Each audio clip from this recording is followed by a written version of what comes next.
नाजरीन, रिस्क देने वाली ज़ात तो अल्लाह की है, लेकिन वो किसी न किसी को वसीला बनाता है कि जो माशरे में नादार और मुस्तहकीम जो माशरे की नाइंसाफ़ियों की वजह से महरूम रह जाते हैं, उनके लिए रोशनी की एक किरण साबित होते हैं। आज एक ऐसी मेहमान शख्सियत से आपको मिलवाने जा रही हूँ जिन्होंने एक छूते अंदाज में नादार और गरीब लोगों के लिए आज से 5 बरस कबल एक प्रोजेक्ट रिस्क के नाम से शुरू किया था और अपने इन्हीं रफ़ाई कामों की वजह से उन्हें मल्का बरतानिया की जानिब से Commonwealth points of light award से नवाजा गया है। ये प्रोजेक्ट क्या है और किस तरह गरीब और नादार लोग इससे इस्तेफ़ादा कर रहे हैं और कैसे ये ख्याल, अछूता ख्याल उनके जहन में कैसे आया, इस सब के बारे में बताने के लिए आज मेरे साथ मौजूद हैं रिस्क के फाउंडर और CEO हुज़ैफ़ा अमन। आइए उनसे मिलवाते हैं। अस्सलाम वालेकुम हुज़ैफ़ा, सबसे पहले तो बहुत शुक्रिया आपका वक्त देने के लिए और बहुत बहुत मुबारकबाद हो आपको और आपकी पूरी टीम को मल्का बरतानिया की जानिब से जो पॉइंट्स ऑफ लाइट अवार्ड से आपको नवाजा गया है। हमारे व्यूवर्स की दिलचस्पी के लिए ये बताइएगा कि ये प्रोजेक्ट है क्या और कैसे शुरू किया। ये ख्याल मुझे जी अपनी वालदा जो है मेरी उनसे इंस्पायर्ड होकर आया था, क्योंकि मेरे घर में पिछले 30-35 साल से एक लंगर चल रहा है जो कि वो खुद एहतमाम करती हैं। घर खुला रहता है लोगों के लिए, जबकि दूसरी तरफ हम देख रहे थे कि इतना ज़्यादा खाना ज़ाया और घर पे इतने लोग अभी भी आ रहे हैं खाना खाने के लिए। तब ये आइडिया 2 दोस्तों के साथ डिस्कस किया गया और फिर हमने इसकी बुनियाद रखी और इसकी इंस्पिरेशन पीछे मेरी वालदा ही हैं। यानी कि आपने इस काम का आगाज़ अपनी वालदा से इंस्पायर होकर किया? जी बिल्कुल जी, इसकी इंस्पिरेशन मेरी वालदा ही थी और बिल्कुल आपने सही फरमाया कि क्योंकि मेरी वालदा पिछले 30-35 साल से काम अपने घर में कर रही थी और हम देख रहे थे कि इतने लोग वहाँ पर खाना खाने आ रहे हैं जिसका वो एहतमाम खुद करती हैं और घर खुला रहता है लोगों को खाना खिलाने के लिए। तो वही इंस्पिरेशन बनी हमारी और उनको देखते हुए हमने रिस्क की बुनियाद रखी और अल्हम्दुलिल्लाह अब एक तंजीम बन चुकी है। हुज़ैफ़ा, पाकिस्तान में बहुत सी इस वक्त फलाई तंजीमें हैं जो रफ़ाई कामों के लिए सरगर्म अमल हैं। आपको ये छूता ख्याल कैसे आया? पाकिस्तान के अंदर जी काफ़ी ज़्यादा काम हो रहा है, लेकिन जिस तरह आपको पता है कि पेंडेमिक की वजह से काफ़ी सिचुएशन ख़राब हो गई थी। और एक बात मैं यहाँ पे बड़ी इंपॉर्टेंट है वो बताता चलूँ कि रिस्क हमारा जो इदारा है पिछले 5 साल से फूड वेस्टेज और हंगर इरेडिकेशन के ऊपर काम कर रहा है। इसकी बुनियाद मैंने लम्स में जब पढ़ रहा था 2 दोस्तों के साथ रखी थी और इसका मकसद ये था कि टेक्नोलॉजी की मदद से किस तरह हम पाकिस्तान के अंदर एक तो फूड वेस्टेज को ख़त्म कर सकते हैं और दूसरा जो बड़ा प्रॉब्लम है हंगर का, इसको किस तरह स्केल अप कर सकते हैं, इसको ख़त्म कर सकते हैं विद प्लगिंग रिसोर्सेज जो हमारी इकॉनमी में एग्जिस्ट करती हैं। सो ये ख्याल हमें इस तरह 5 साल पहले आया था और तब से हम इसके ऊपर काम करें। हमारे अल्हम्दुलिल्लाह पाकिस्तान के अंदर मुख्तलिफ शहरों में अपने 4 फूड बैंक्स हैं और 50 से ज़ायद मुख्तलिफ पार्टनर NGOs हैं जो कम्युनिटी डिस्ट्रीब्यूशन में हमारी हेल्प करती हैं। आपने अपने यूनिवर्सिटी कोलीग्स के साथ इस काम का आगाज़ किया। यूनिवर्सिटी में तो अमूमन जो स्टूडेंट्स हैं उनका ध्यान या तो पढ़ाई की जानिब होता है या मौज मस्ती की जानिब, लेकिन आपने एक मुनफरिद ही रास्ता इख्तियार किया, उसकी वजह क्या थी? जी बिल्कुल, यूनिवर्सिटी लाइफ में आपको ख्याल आते हैं और भी चीज़ें करने के शौक होते हैं, लेकिन मैं इसको ऐसे कहूँगा कि क्योंकि हम लोग बड़े करीबी, मैं अपनी वालदा को देख रहा था, मैं अपने मेरे जो दोस्त थे मेरे बड़े क्लोज थे, हम लोग ये डेली बेसिस पर ये चीज़ देख रहे थे कि कितने ज़्यादा लोग हैं जिनको खाने का मसला है। लोग डेली बेसिस पर घर आ रहे हैं, खाने का एक प्रॉब्लम एग्जिस्ट करता है। जबकि दूसरी तरफ जो हमारा एक्सपोजर था जिसमें हमें काफ़ी नज़र आता था कि खाना इतना ज़्यादा शादी ब्याह के फंक्शनों में ज़ाया होता है, डिफरेंट जगहों पर हम जाते हैं खाना ज़ाया, तो क्यों ना हम उस गैप को पूरा करें। और इसी आइडिया को मद्देनजर रखते हुए हमने रिस्क की बुनियाद रखी कि खाना जितना ज़ाया होता है हम इसको पिक करेंगे अपने फ्री टाइम में, अपनी गाड़ियों के ऊपर ये खाना पिक करके उन लोगों तक पहुंचाएंगे जिसको इसकी ज़रूरत है। हुज़ैफ़ा, ये बताइएगा कि जब आपने इस काम का आगाज़ किया था तो क्या आपको अंदाज़ा था कि इस पैमाने पर ये काम फैल जाएगा? जब ये यूनिवर्सिटी लाइफ में शुरू किया था तो बिल्कुल आइडिया नहीं था कि ये हम इसको फुल टाइम दे रहे होंगे, फुल एफर्ट्स दे रहे होंगे। ये एक प्रोजेक्ट के तौर पे शुरू किया गया जिसका हमने उस वक्त मकसद यही था कि चलो अपने फ्री टाइम में जो खाना ज़ाया होता है उसको पिक किया जाए। इसको आहिस्ता आहिस्ता हम एक यूनिवर्सिटी चैप्टर बनाया, हमें रिक्वेस्ट आना शुरू हुई, लोगों घरों से रिक्वेस्ट आना शुरू हुई। जब इस कॉन्सेप्ट को इतनी पजीराई मिली और हमने इतनी डीप जाकर देखा कि ये मसला कितना बड़ा है और पाकिस्तान के अंदर कितना ज़्यादा खाना ज़ाया हो रहा है, तो हमें एहसास हुआ कि हमें इसको फुल टाइम अपना देना पड़ेगा।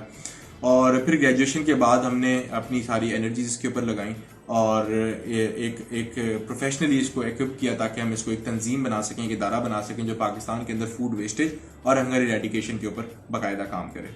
अब तक अंदाजन कितने अफराद या ख़ानदान इस प्रोजेक्ट से मुस्तफ़ीद हो चुके हैं? जी अब तक 5 साल के ऑपरेशंस रिस्क कर चुका है और इस 5 साल के ऑपरेशंस में हम अब तक 6 लाख kg से ज़्यादा खाना सेव कर चुके हैं। 7.2 मिलियन मील्स से ज़्यादा लोगों को खाना खिला चुके हैं कोविड के दिनों की बात की जाए तो हम लोग 10,000 से ज़्यादा फैमिलीज को इस वक्त राशन दे चुके हैं। हमारा जो 1 लाख का दूसरा फेज है वो शुरू हो चुका है और अल्हम्दुलिल्लाह हमारी बेनिफिशियरी फैमिलीज हमारे फूड बैंक्स पे एनरोल रहती हैं। हमारे 4 फूड बैंक्स हैं पाकिस्तान भर में और इसके अलावा डिफरेंट पार्टनर ऑर्गेनाइजेशंस हैं जिनके थ्रू हम टेक्नोलॉजी के साथ ऑपरेट करते हैं। क्या मुस्तकबिल में लाहौर शहर के अलावा भी आप इस प्रोजेक्ट को बढ़ाएंगे, दीगर शहरों में भी लेकर जाएंगे? जी बिल्कुल, जिस तरह मैंने आपको बताया कि हमारा जो फुटप्रिंट है वो हमारे अपने ऑफिसेज जो हैं वो लाहौर इस्लामाबाद में मौजूद हैं, जबकि कोविड के दिनों में ही सिर्फ हमने 21 शहरों के अंदर काम किया है थ्रू डिफरेंट पार्टनर ऑर्गेनाइजेशंस, क्योंकि हमारा स्केल अप आसान है। जिस तरह मैंने आपको बताया हमने एक सिस्टम तैयार किया हुआ है और हम टेक्नोलॉजी और अपनी ऐप की मदद से बआसानी डिफरेंट जगहों पर अवेलेबल होकर अपना काम अदा कर सकते हैं। तो इस वजह से हमारा जो फुटप्रिंट है वो अल्हम्दुलिल्लाह डिफरेंट शहरों तक जा चुका है। ज़ैफ़ा, जो कोरोना वायरस की मौजूदा सूरत हाल है, क्या उससे आपके प्रोजेक्ट पर कोई असर पड़ा या मामूल के मुताबिक आपकी जो सरगर्मियां हैं, रफ़ाई जो सरगर्मियां हैं वो उसी तरह जारी हैं? जी, कोविड की वजह से हमें काफ़ी ऑब्वियसली चीज़ें चेंज करनी पड़ी। हम फूड वेस्टेज के ऊपर काफ़ी एग्रेसिवली काम कर रहे होते हैं, डेली पिकअप्स हमारे हो रहे होते हैं, लॉजिस्टिक्स काफ़ी इंटेंसिव ऑपरेशंस चल रहे होते हैं, वो हमें रिस्ट्रिक्ट करने पड़े। हमें ज़्यादा रुझान अपना रिस्क राशन को बहुत ज़्यादा स्केल करना पड़ा बहुत जल्दी, क्योंकि पाकिस्तान में ज़रूरत बहुत ज़्यादा थी पेंडेमिक और लॉकडाउन में खास तौर पर। तो हमारा जो वो चल रहा था वो हमने उस सिस्टम के ऊपर ज्यादा इन्वेस्ट किया, अपनी सारी टीम्स को उधर डाइवर्ट किया। फिर इसके अंदर भी काफी ज्यादा चैलेंजेस थे कि हम लोगों को इकट्ठा नहीं कर सकते थे, तो हमने डिलीवरी सर्विसेज की मदद ली, अपनी डिलीवरी सर्विसेज बनाई, अपने सिस्टम्स बनाए कि किस तरह अपने रिस्क हीरोज अपने वॉलंटियर्स के थ्रू और इन डिलीवरी सर्विसेज और अपनी राइडर्स के थ्रू किस तरह लोगों के घरों तक राशन पहुंचाए। तो ये एक बड़े चैलेंजेस थे और ये बड़ी चीजें थी जो हमें कोविड के दरमियान में अपने ख्याल रखना पड़ा और चेंज करनी पड़ी। ज़ैफ़ा, ये बताइएगा कि Commonwealth points of light award आपको किस बुनियाद पर मिला है? का जो अवार्ड है कॉमनवेल्थ का, ये हमें बेसिकली जितनी हमारी कोविड के दरमियान में सर्विसेज थी, जो जितना रिलीफ एफर्ट का काम था पूरी टीम ने जो किया है, जिस तरह कि मैंने बताया कि हमारी एक एहसास करो मूवमेंट थी, उसके हमने पहले फेज में 10,000 राशन किए, दूसरे फेज में 1 लाख राशन करने का जो टारगेट है वो चल रहा है। उन सारी कंसोलिडेटेड एफर्ट्स और हमारा जो फूड इनसिक्योरिटी पर मैंडेट है पाकिस्तान में जिसके ऊपर हम काम कर रहे हैं, उसको मद्देनज़र रखते हुए ये अवार्ड हमें दिया गया है और we are very thankful to Commonwealth and her majesty, जिनकी वजह से हमें ये अवार्ड दिया गया पाकिस्तान में। ज़ैफ़ा, आपसे मैं अगर पूछूं कि अगर किसी शख्सियत के नाम अपना ये अवार्ड आप करना चाहें तो वो कौन होगी? ये अवार्ड बड़ा आसान सवाल है मेरे लिए। अगर मुझे अवार्ड किसी के नाम करना पड़े तो ऑब्वियसली जी मैं अपनी वालदा के नाम ये अवार्ड करूँगा, क्योंकि वही इंस्पिरेशन रही हैं और बड़ी ये एक पजीराई मिली है पाकिस्तान को और इस वक्त सबको, हमारी टीम को बड़ी मोटिवेटेड है और इन सब की इंस्पिरेशन जो है मेरी वालदा हैं, जो कि पिछले कई सालों से अपने घर में वॉलंटरली खुद एहतमाम करके घर खुला हुआ है लोगों के खाना खाने के लिए, उनकी एफर्ट्स हैं और उनकी रहनुमाई है जो कि पूरी टीम के साथ है। तो ये अवार्ड मैं उनके नाम करना चाहूँगा और उनकी सारी एफर्ट्स के और उनकी टीम के जो ये काम दिन रात कर रही हैं। ज़ैफ़ा, आप खुद भी बहुत यंग हैं और अपने जैसे दीगर जो यंगस्टर्स हैं उनको क्या मैसेज देना चाहेंगे? जी, पाकिस्तान की यूथ को यही मैसेज होगा कि इस वक्त जो यूथ है they are going to play a very important part. बहुत ज़रूरी है हमारा यूथ का एक तो इस इशू को समझना जो पेंडेमिक है, if you specifically talk about pandemic, तो यूथ जो है they can be more useful, वो एक्टिव हैं, वो ज़्यादा उनकी इम्यूनिटी स्ट्रांग है। So we need to come out with precautions, with safety precautions and make sure कि जो हमारी कम्युनिटीज़ हैं वो सेफ रहें, लोगों में अवेयरनेस रहे। और ख़ास तौर पे जो खाने का और भूख का इशू है जो कि लॉकडाउन की सिचुएशन में सबसे ज़्यादा बढ़ जाता है और हम आने वाले वक्त में एक्सपेक्ट कर रहे हैं कि जिस तरह ये इकोनॉमिक टर्न डाउन चल रहा है और जॉब्स काफ़ी ज़्यादा लोग जॉबलेस होंगे, यूथ की और उन कम्युनिटीज़ के अंदर जो लोग मौजूद हैं उनकी बहुत ज़्यादा रिस्पॉन्सिबिलिटी है कि वो अपनी कम्युनिटीज़ का ख्याल रखें।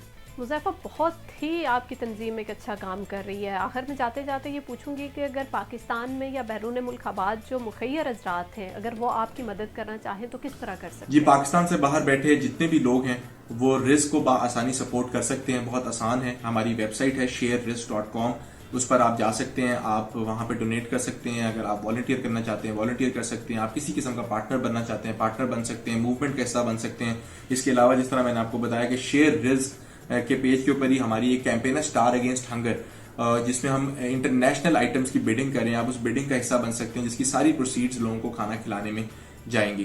तो मैं यही सबसे दरख्वास्त करूंगा कि प्लीज लोगों को उस वक्त सपोर्ट कीजिए। पाकिस्तान की सूरत हाल लॉकडाउन में ज्यादा से ज्यादा खतरनाक होती जा रही है और ज्यादा से ज्यादा लोगों को इस वक्त हमारी जरूरत है। बहुत शुक्रिया।